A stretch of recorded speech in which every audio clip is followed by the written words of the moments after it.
esto que viene a continuación generará críticas y toda clase de reacciones. No es un secreto que hemos chocado, que nos hemos mentado la madre, que en algún momento nos llevábamos muy bien y que después literalmente nos escupimos en la cara.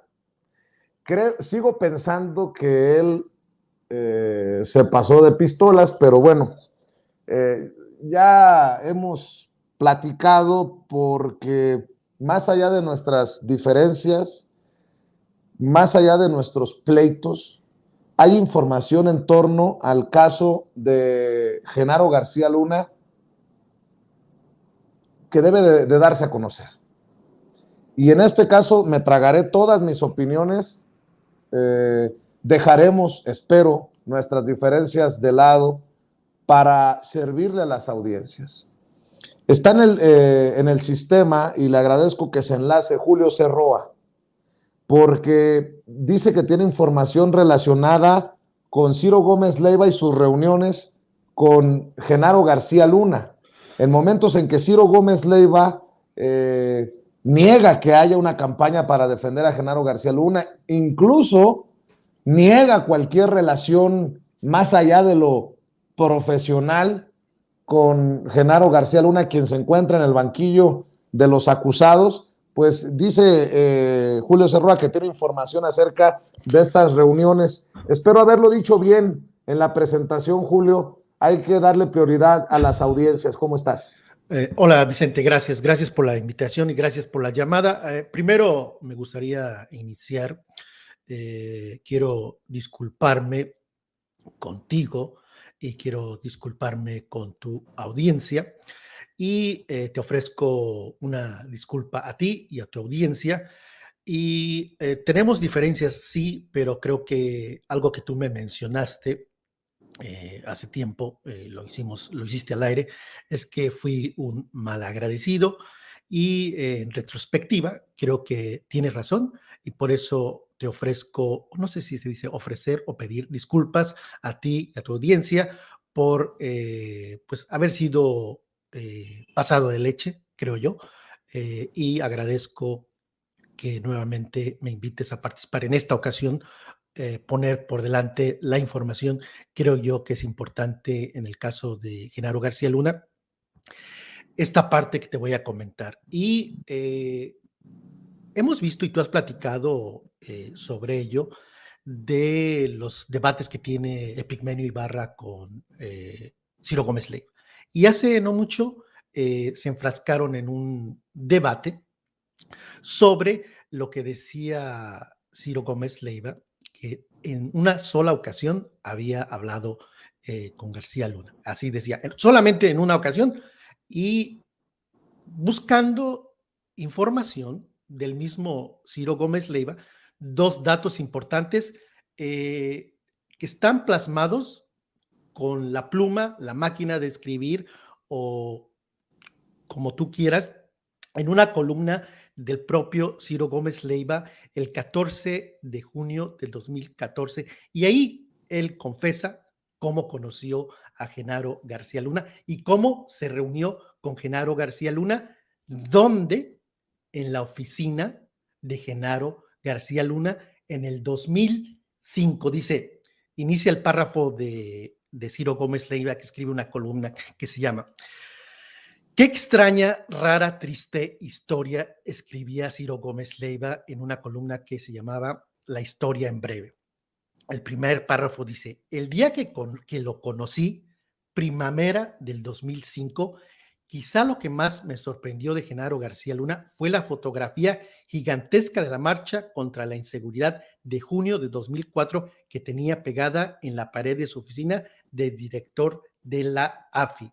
Me explicó que no comprendía la tarea policíaca sin la participación ciudadana. Es decir, el señor Ciro Gómez Leiva reconoce que conoció a Genaro García Luna y visitaba en la oficina del AFI en el 2005. Y siempre se ha querido desmarcar de su pasado Ciro Gómez Leiva diciendo que tenía una relación profesional. Y en esta misma columna, en otro párrafo, es al respecto a que hubo una diferencia entre García Luna y al final del sexenio de Felipe Calderón, García Luna y María Elena Moreira. Y en esta misma columna escribe Ciro Gómez Leiva: para cerrar el cuadro, García Luna me llamó para desmentir las palabras de María Elena y contarme. En otro párrafo, en el primer párrafo, confiesa que se reunía con García Luna en las oficinas de la AFI. No sé si lo haya hecho público en otra ocasión Ciro Gómez Leiva, pero ahí está el registro de que el propio Ciro Gómez Leiva confiesa y acepta que se reunía. Tal vez ya se olvidó lo que escribía hace no mucho. Y en otro párrafo dice que le llamó García Luna. Y en ese debate o en ese intercambio entre Ciro Gómez Leiva y Epigmenio Ibarra, dice, una sola vez me llamó García Luna. Aquí yo te estoy comentando que hay otra llamada de García Luna a Ciro Gómez Leiva. Tal vez él va a decir, es que ya no era funcionario público, pero lo que sí se puede uno concluir es que había una relación de cercanía entre Genaro García Luna y Ciro Gómez Leiva. Él visitaba la oficina del AFI desde el 2005 y en el 2014 Genaro García Luna le volvió a llamar a Ciro Gómez Leiva para pedirle derecho de réplica. Entonces, ahí están los testimonios, el testimonio del propio Ciro Gómez Leiva, y queda claro que estaban en una relación muy cercana, porque si checas hoy lo que publica Milenio, y aquí te lo comento rápidamente, hoy publica Milenio, dice, el narcovideo de la Barbie que alertó sobre sus nexos con García Luna, y Milenio hoy relata un video donde se tortura a personas y se descubre que fueron 11 agentes del AFI. Este suceso se dio en el 2005. Pero lo interesante de esto de Milenio, que bueno que lo hace público, pero no cita a Milenio en el 2005, sino que cita a los medios que dieron a conocer esta información, que 5 agentes de la AFI secuestraron a personas. Es decir, ¿en quién estaba en el 2005 en Milenio? Pues Ciro Gómez Leiva, y este texto de Milenio lo corrobora, que en esa época no tocaban a Genaro García Luna ni por error, y que había una relación muy, pero muy cercana entre Ciro y Genaro García Luna. Lo he dicho siempre, el narcotráfico se ha metido en todos los aspectos, y no hay que ser incrédulos. No podría haber una colusión con el periodismo. Sería una locura que el narco está metido en todo, pero con el periodismo y los medios de comunicación no está metido. Obviamente está metido también con los medios de comunicación. Y ya para finalizar, yo he dicho, también he afirmado que Ciro Gómez Leiva tiene nexos con el narcotráfico, en el sentido que, uno, fue a entrevistar a el señor Pancho Colorado, no es muy famoso, Pancho Colorado, que estaba acusado y fue sentenciado por lavar dinero de los Zetas. Ciro Gómez Leiva fue a entrevistarlo y por semanas y semanas estuvo abogando en los medios para defender el caso de Pancho Colorado, que terminó sentenciado 20 años por lavar dinero de los Zetas. Otro ejemplo, aboga y aboga Ciro Gómez Leiva por el caso de El Chapo Guzmán, siempre ha tenido ahí a su abogado, siempre ha echado para adelante la agenda del abogado del narco, de El Chapo, y recuerdo en una entrevista, la esposa de El Chapo mandó un agradecimiento a Ciro Gómez Leiva. Y otro ejemplo, una relación, ya lo dije, la última entrevista que le hizo Ciro Gómez Leiva a García Luna, tras que el rey Zambada hace 2 años ya daba a conocer que recibió sobornos el señor García Luna. Entonces, hay una relación con el narcotráfico entre Ciro Gómez Leiva y estos grupos. Lo había señalado también yo, ¿no? miente Ciro cuando dice que solamente una vez, o que una vez me llamó para que bajaran una información o para tener injerencia Genaro García Luna en lo que cubrían o cómo lo cubrían en Milenio, pero es precisamente esto es lo que necesitamos, Julio Cerroa, de seguir rascándole, porque creo que la información está ahí, las mismas columnas están ahí, los mismos videos, es lo que hemos estado rescatando, le hemos estado rascando, y creo que es importante porque además lo vienes haciendo por años, eso nunca te lo he regateado, que los has estado señalando con nombre y apellido, y bueno, uno de tus clientes favoritos, Raimundo Rivapalacio, pues ya viste que hace una defensa muy estúpida de Genaro García Luna. A ese nivel están llegando estos personajes y no sé si le deban muchos favores o si sea pagada la defensa, pero vaya que si tenemos elementos por todo lo que has presentado desde hace años y por lo que seguimos presentando nosotros en Sin Censura, que hay elementos para desconfiar y para malpensar. Ya para finalizar, Vicente, ¿recuerdas que en el atentado que sufrió Ciro Gómez Leiva confesó que fue a la casa de Beltrones, el señor Beltrones, Manlio Fabio Beltrones, y lo llamó su amigo y vecino? No tendría relevancia ese dato, pero yo recuerdo, yo tuve un desencuentro con Ciro Gómez Leiva hace tiempo, cuando él defendió al aire a Manlio Fabio Beltrones por una información que yo obtuve, donde el New York Times nunca había ofrecido disculpas a Manlio Fabio Beltrones en un artículo que lo relacionaba a Manlio Fabio Beltrones con el narcotráfico. Y Ciro dice, al aire contestó, porque yo estaba mandándole textos vía Twitter, y contestó Ciro Gómez Leiva, dice: mentira, el New York Times se disculpó con Manlio Fabio Beltrones. El New York Times se disculpó con Manlio Fabio Beltrones, y lo cual fue una mentira. Nos enteramos hace no mucho, pues, que es su amigo y su vecino. Entonces, no hay problema en que sean vecinos y amigos, pero hay que ser honestos y decir, pues, es mi amigo Manlio Fabio y por eso lo defendí en su momento. Y estoy seguro que es su amigo o era su amigo el señor García Luna de Ciro Gómez Leiva. En el caso de Riva Palacio, algo ya que no sé si se sepa, y aquí tal vez vamos a enterarnos por qué lo defienden tanto. El financiero, el financiado, trabajó conjuntamente con la empresa de García Luna, la empresa que se llama GLAC, la de la cual hemos hablado en muchas ocasiones. La empresa de García Luna publicaba constantemente en el financiero. Si tú revisas el financiero y pones GLAC, hay un sinnúmero de boletines de la empresa de Genaro García Luna tras su salida, tras su exilio ya en Miami del exsecretario de Seguridad Pública en la época de Calderón.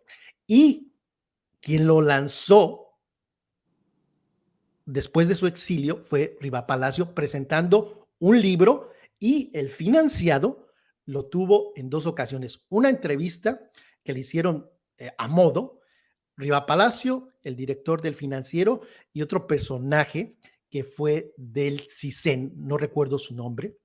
Este personaje es importante y se me escapa su nombre en este momento, pero este personaje del CISEN, en época también de Genaro García Luna, este personaje del CISEN es un importante directivo de las empresas del financiero.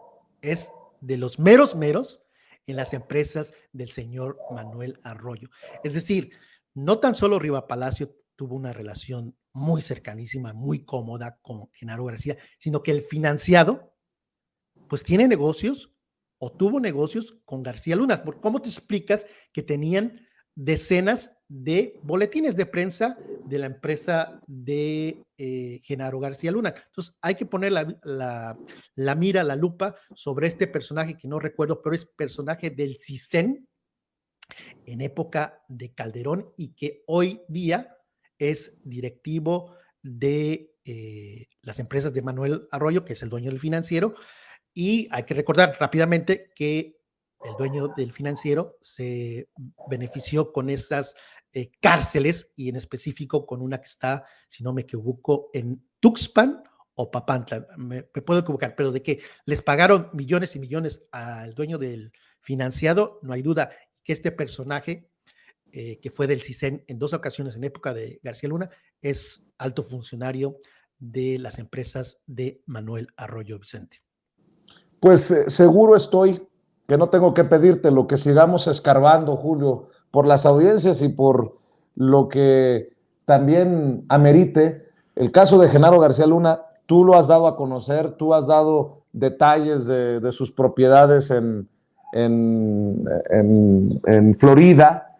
Hablábamos también en algún momento de la propiedad de Carlos Loret de Mola. Hay que seguirle rascando, Julio, porque si no lo hacemos nosotros desde nuestra independencia, no lo van a hacer, pues obviamente los Ciros, los Rivapalacio, los Leo Zuckerman. Y bueno, pues me imagino que seguirás hablando de este tema, de las reuniones de Ciro con García Luna en tu canal de YouTube.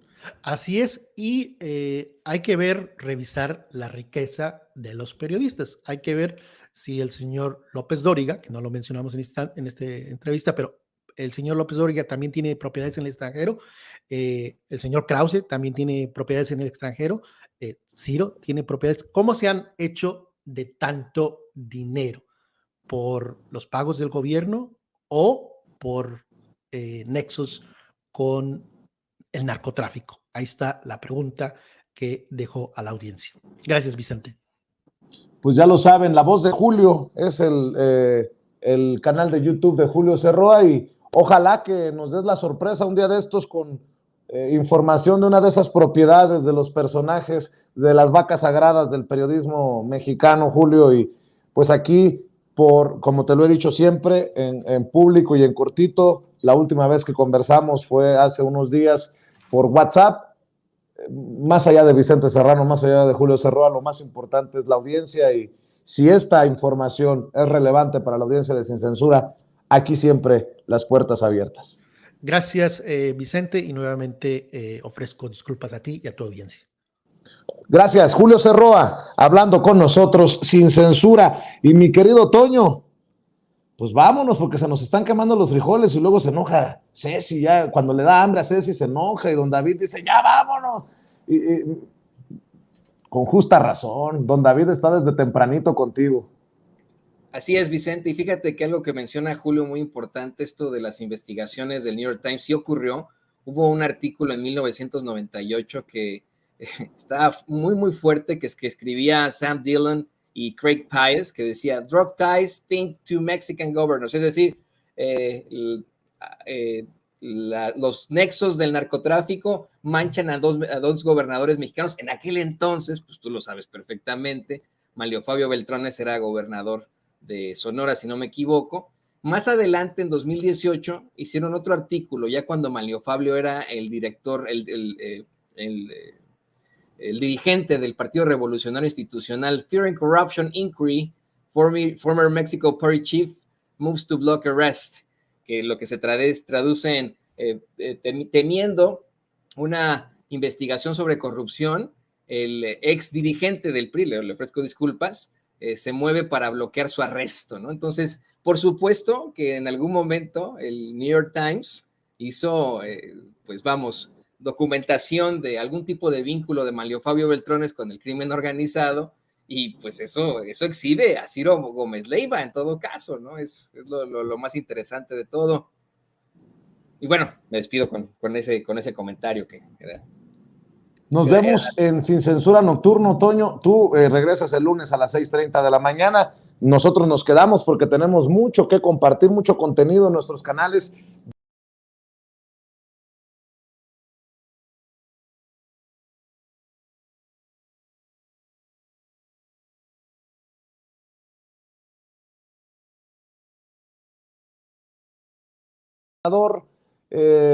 Federal de Morena por la Ciudad de México, César Cravioto, a quien le agradezco mucho su paciencia. César, te saludo con mucho gusto. ¿Cómo te va? Bien, Vicente, ¿cómo estás tú? ¿Cómo estás? Bien, te agarré por ahí en tu oficina. ¿Dónde andas? Sí, estuve atendiendo a grupos de vecinos de la Gustavo Madero, pero pues siempre esas reuniones se cuelgan porque la gente tiene muchas peticiones, pero ya estamos aquí en mi oficina. Claro que sí, te saludo con afecto como siempre y te pregunto cómo están las cosas, porque ya ves que andan pidiendo allá en la tienda de enfrente la remoción de Santiago Krill de la mesa directiva de la Cámara de Diputados. Acá en el Senado las cosas pues no están necesariamente mejores, una oposición que apuesta a tumbar el plan B de reforma electoral del presidente Andrés Manuel López Obrador. Creo que esa es la base de los jaloneos y seguirá siendo con la participación abierta, tristemente, del árbitro electoral con Ciro Murayama y Lorenzo Córdoba haciéndole el juego a la oposición. ¿Cómo están las cosas, César?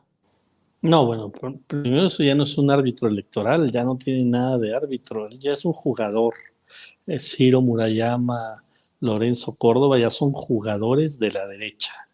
Ya dejaron su función de árbitros y claramente ya están en campaña. Yo te apuesto, Vicente, estamos a 3 de febrero del 2023. Te apuesto a que Ciro Murayama, a que Lorenzo Córdoba, no sé si los dos o por lo menos uno de los dos, va a estar en la boleta del 2024 jugando por la derecha. O sea, esos dos impresentables ya no tienen nada de árbitros, ya claramente ya tomaron partido, y dentro de ese tomar partido, pues están diciendo como buenos jugadores de la derecha, pues puras mentiras, o sea, se atrevieron a decir que vino el secretario de Gobernación aquí con los senadores de Morena a decir que debíamos destazar al INE.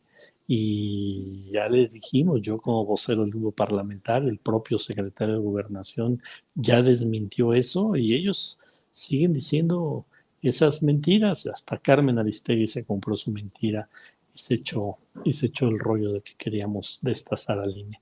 Lo que queremos destazar son todos los privilegios que han mantenido, sus fideicomisos ilegales, que ahora ya dicen que el fideicomiso es para recibir dinero de los bancos y para ayudar a la democracia. No, todas las instituciones públicas tienen mecanismos para recibir aportaciones de particulares y no necesariamente tiene que ser un fideicomiso. Más bien los fideicomisos los tienen para sus fondos de retiro de estos impresentables. ¿Están diciendo que queremos acabar con la democracia? No, queremos acabar con todos los excesos que han cometido. O sea, ya no pueden bajarle a ningún ciudadano un tweet, un mensaje, una publicación, como lo hicieron con muchos de ustedes, con muchos comunicadores, nos lo hicieron a nosotros como senadores, lo hicieron con los gobernadores de Morena. Eso ya no va a poder existir porque tiene que haber un juicio y el Tribunal Electoral es el único que puede decir: señor, baje su mensaje porque va en contra de la norma, saque de una publicación o deje de publicar tal cosa, pero ya es el tribunal, no es el INE. Y también no les gustó que ya les quitamos esa facultad que se habían auto-otorgado de legislar. O sea, ya los señores ya se creían también legisladores, que dice, entre otras cosas, el plan B de la reforma electoral, que si hay un tema que no se ha legislado o que no está claro el sentido de una legislación, nos tienen que preguntar a los legisladores: oye, falta esto que legisla que para que pueda aplicar la legislación, pero ellos ya se habían atribuido hasta legislar. Entonces, la verdad es que están terminando muy mal su periodo como consejeros del INE, que creo que hasta peor que Ugalde y que todos ellos, y ya es mucho decir. O sea, están acabando como lo que son, unos simuladores y unos operadores de la derecha electoral de este país. Debo admitir que el caso de Carmen Aristegui, que participa en la presentación del libro de Ciro Murayama y Lorenzo Córdoba, y que le da vuelo a esto de destazar, despanzurrar, y hasta hubo ahí risas por lo que dijo Carmen Aristegui en el evento, que por cierto estuvo ahí en ese evento Roberto Madrazo, Carlos Alarraqui, pura fichita, perdón, puro personaje honorable y respetable de la política mexicana. También advertía que era una campaña contra el secretario de Gobernación, Adán Augusto López Hernández, así como hemos también hablado de las campañas contra Claudia Sheinbaum. En fin, es son esfuerzos concatenados para el golpeteo por donde lo veas, César. Sí.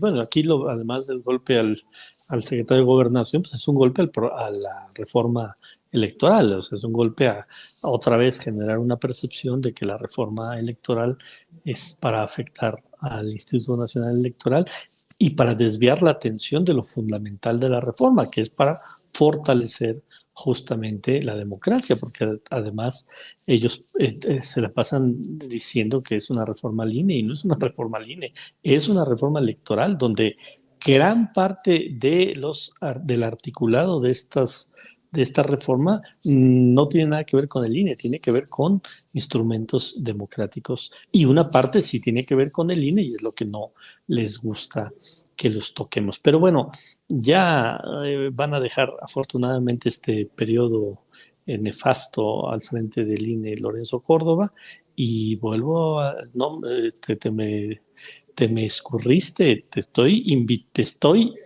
diciendo que te apuesto lo que quieras, Vicente Serrano, a que Ciro Murayama y o Lorenzo Córdoba no sé si los dos o uno de los dos va a estar en la boleta del 2024 por el Partido de la Derecha. ¿Aceptas mi apuesta o no, Vicente? No, pues es que yo también pienso como tú. También piensas como yo. Podemos apostar si van por Movimiento Ciudadano, por el PAN, hasta yo he pensado que si no van por una candidatura independiente o algo se les va a ocurrir. Algo, no, y no necesariamente a la presidencia, pero a diputaciones, a senadores, a algún otro, pero de que van a estar en la boleta uno o los dos, eso estoy seguro. Entonces ya están en campaña.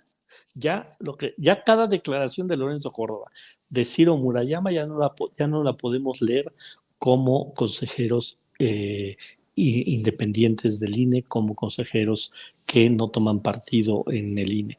Ya los tenemos que ver cada declaración de ellos como jugadores políticos que militan en la derecha. Es como un árbitro que deja de ser árbitro y se pone en la casaca de un equipo y busca meter goles a favor de ese equipo. Así ya están en este plan estos dos impresentables.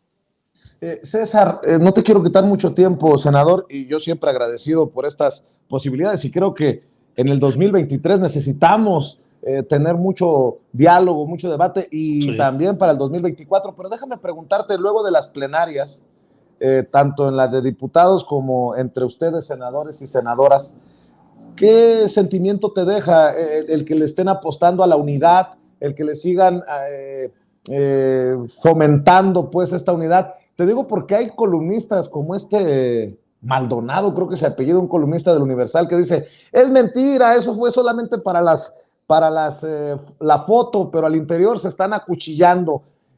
Yo vi a un secretario de Gobernación, Adán Augusto López Hernández, a una jefa de gobierno, Claudia Sheinbaum, a un Mario Delgado, hablando de la unidad. La verdad, te soy sincero, no le puso mucha atención a Ricardo Monreal, que hoy fue exhibido, por cierto, por el presidente Andrés Manuel López Obrador, pero ¿cómo ves rumbo al 2024 este llamado a la unidad y si en determinado momento estaría en riesgo la unidad con lo que ves, con lo que escuchas?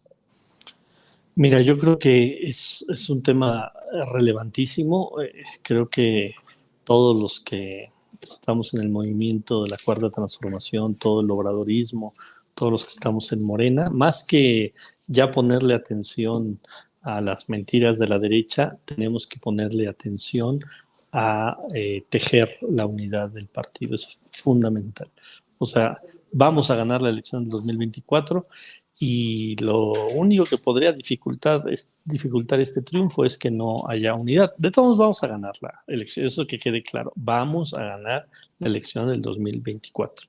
Pero si hay unidad, pues ese triunfo va a ser más holgado, va a ser más sencillo a que si no hay unidad. Entonces a mí me pareció, primero te lo quiero decir, aquí hemos hablado de otros momentos, en momentos más ríspidos aquí al interior del grupo parlamentario. Me pareció un buen gesto del senador Monreal invitar a todos, a todas, sobre todo a Claudia Sheinbaum, porque pues sí, ya había estado Adán Augusto López, ya había estado Marcelo Ebrard, pero nunca había estado Claudia Sheinbaum. Qué bueno que se le invitó a la plenaria del grupo parlamentario en el Senado, que bueno, que fueron todos a la plenaria de los diputados, a la plenaria de los senadores, a la plenaria de los otros grupos parlamentarios de los partidos aliados del PT, del Partido Verde.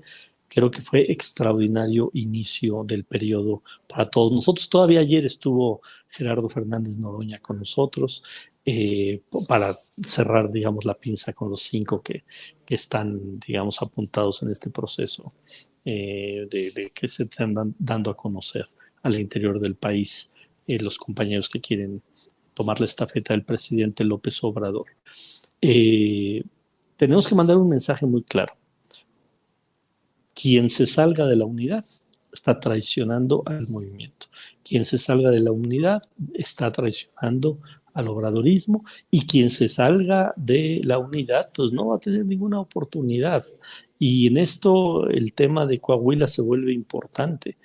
Tenemos que dejar muy claro el antecedente de que el que rompe la unidad, el que no respeta su propia palabra y no le gusta el resultado de la encuesta y se va a otro lado, va a quedar borrado electoralmente y se va a ir al basurero de la historia, como dice el presidente López Obrador. Y además del mensaje de los propios compañeros Claudia, Marcelo, Adán, Ricardo, Gerardo, yo quiero destacar que los senadores de Morena, 51 senadores, 51 de 60, firmamos una carta que se la entregamos a los 5. Solo te quiero leer 2 párrafos de esa carta, que son muy importantes. Dice en uno de los párrafos: más allá de nuestras simpatías que podemos tener en lo individual, las senadoras y senadores que firmamos este documento nos comprometemos a apoyar a quien resulte favorecida o favorecido por el proceso de encuestas que lleve a cabo Morena. Y en el siguiente párrafo les decimos a los 5 compañeros y a los 4 compañeros y a la compañera Claudia: asimismo, esperamos que el resultado de nuestro proceso interno sea respetado por cada uno de ustedes. Eso firmamos 51 senadores, algunos que están apoyando a Adán, otros que están apoyando a Marcelo, otros que están apoyando a Ricardo, otros que estamos apoyando a Claudia. Nos estamos comprometiendo a ayudar al que gane y les estamos pidiendo a los 5 que respeten el resultado del proceso interno. Es muy importante, es fundamental y todos tenemos que abonar. Mira, más allá de las diferencias que siguen habiendo de percepción o de la forma en que vemos el país y que vemos cómo tiene que abordarse esta segunda etapa de la transformación, que se vale tener diferencias, lo que no se vale es que si ya dijimos vámonos todos en unidad, vamos a respetar el proceso interno del partido, alguien no lo respete. Yo espero que los 5 lo respeten y que quienes estamos apoyando a unos, otros, la base del partido, los liderazgos intermedios, todos respetemos el resultado y jalemos parejo, cerremos filas y vámonos todos a construir la segunda etapa de la cuarta transformación. Que así sea, César Cravioto. Por cierto, si quieres seguir al senador en Twitter, es @CraviotoCésar. Primero su apellido, luego su nombre, @CraviotoCésar, porque no deja en paz, y qué bueno, al cártel inmobiliario. Duro sí. Con ellos, César. Bueno, acaba de pasar algo muy importante ahí en la colonia Nativitas, en la calle de Lisa, número 90 y 94. En la calle de Lisa, número 94, Taboada, que es un bribón, dejó construir un edificio y ese edificio desde que se empezó a construir empezó a afectar a la casa de junto, le afectó su drenaje, le afectó su toma de agua, empezó a descuadrarse las puertas, la gente le pidió a la alcaldía que interviniera y fíjate lo que les dijo la alcaldía de Taboada, los panistas, estos corruptos de Benito Juárez, que en lugar de que denunciaran a la constructora, no, que por favor no denunciaran, que buscaran un acuerdo.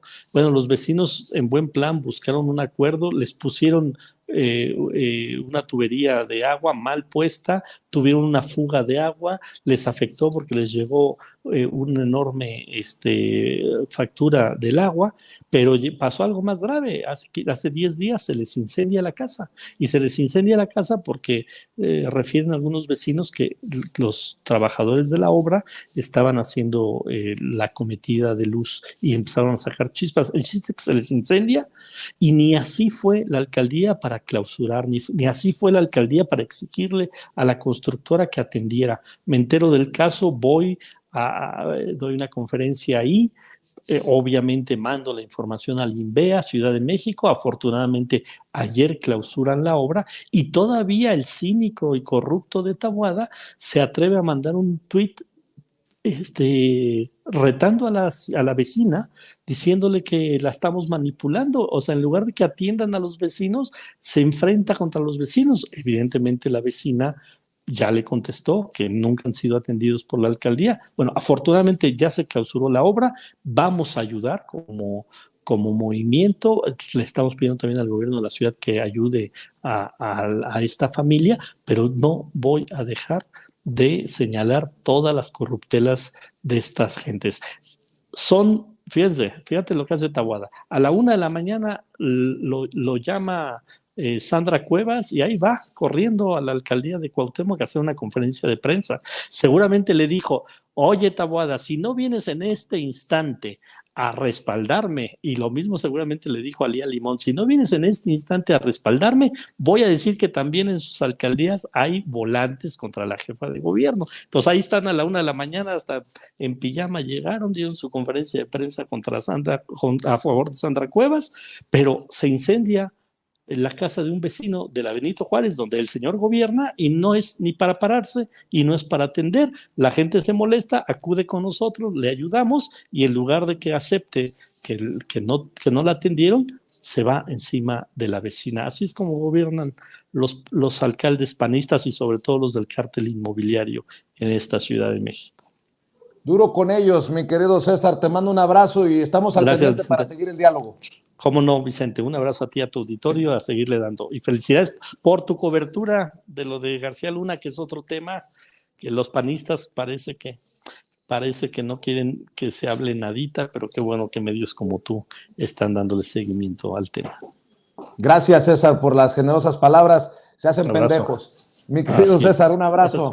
Adiós. César Cravioto, el senador de la República. Perdón, nada más recordar, porque lo de García Luna no solo fue el responsable de la seguridad de este país por 2 sexenios, sino que tuvo un impacto político.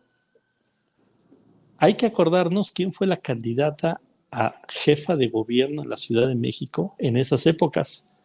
Pues la señora Wallace. O sea, que ya se nos olvida. García Luna puso al candidato del PAN en la ciudad, a jefa de gobierno, que fue la señora Wallace. O sea, no solo fue el superpolicía en 2 sexenios, sino era un operador político del PAN, y todos estos que ahora andan aquí pegándole todos los días al gobierno de la ciudad, al presidente de la República, le hicieron campaña a Wallace. Xóchitl Gálvez, Kenia López Ramadán, Jorge Romero, Taboada, todos ellos le hicieron campaña a Wallace, o sea, a la candidata de García Luna. Pues te mando un abrazo, César. Gracias. Seguiremos hablando de estas cosas. César Cravioto, el senador de la República por la Ciudad de México, hablando con nosotros sin censura, obviamente de Morena. Y déjenme, amigos, amigas, regresamos en breve, pero mientras seguimos hablando sin pelos en la lengua, sin censura, usted puede suscribirse a nuestros 3 principales canales en YouTube. Sin Censura Media, en donde tenemos más de 1,600,000 suscriptores, Sin Censura TV, en donde tenemos más de 1 millón de suscriptores, y en Sin Censura Presenta, en donde queremos llegar muy pronto a los 100,000 suscriptores. Si usted ya está inscrito en Sin Censura Media, suscríbase en Sin Censura TV. Si ya está suscrito en Sin Censura TV y Sin Censura Media, suscríbase a Sin Censura Presenta. Recuerde que es gratis, no tiene que sacar un solo centavo de su bolsillo para apoyarnos. Dele clic en la campanita para que los señores y señoras de YouTube envíen las notificaciones cuando estemos transmitiendo en vivo y en directo o estemos subiendo videos. También nos puede seguir en Twitter en @Vicente Serrano y hasta en Instagram. Ojo, también estamos en Instagram. Son nuestras redes sociales y con el apoyo de ustedes seguimos creciendo, porque con ustedes todo, sin ustedes nada.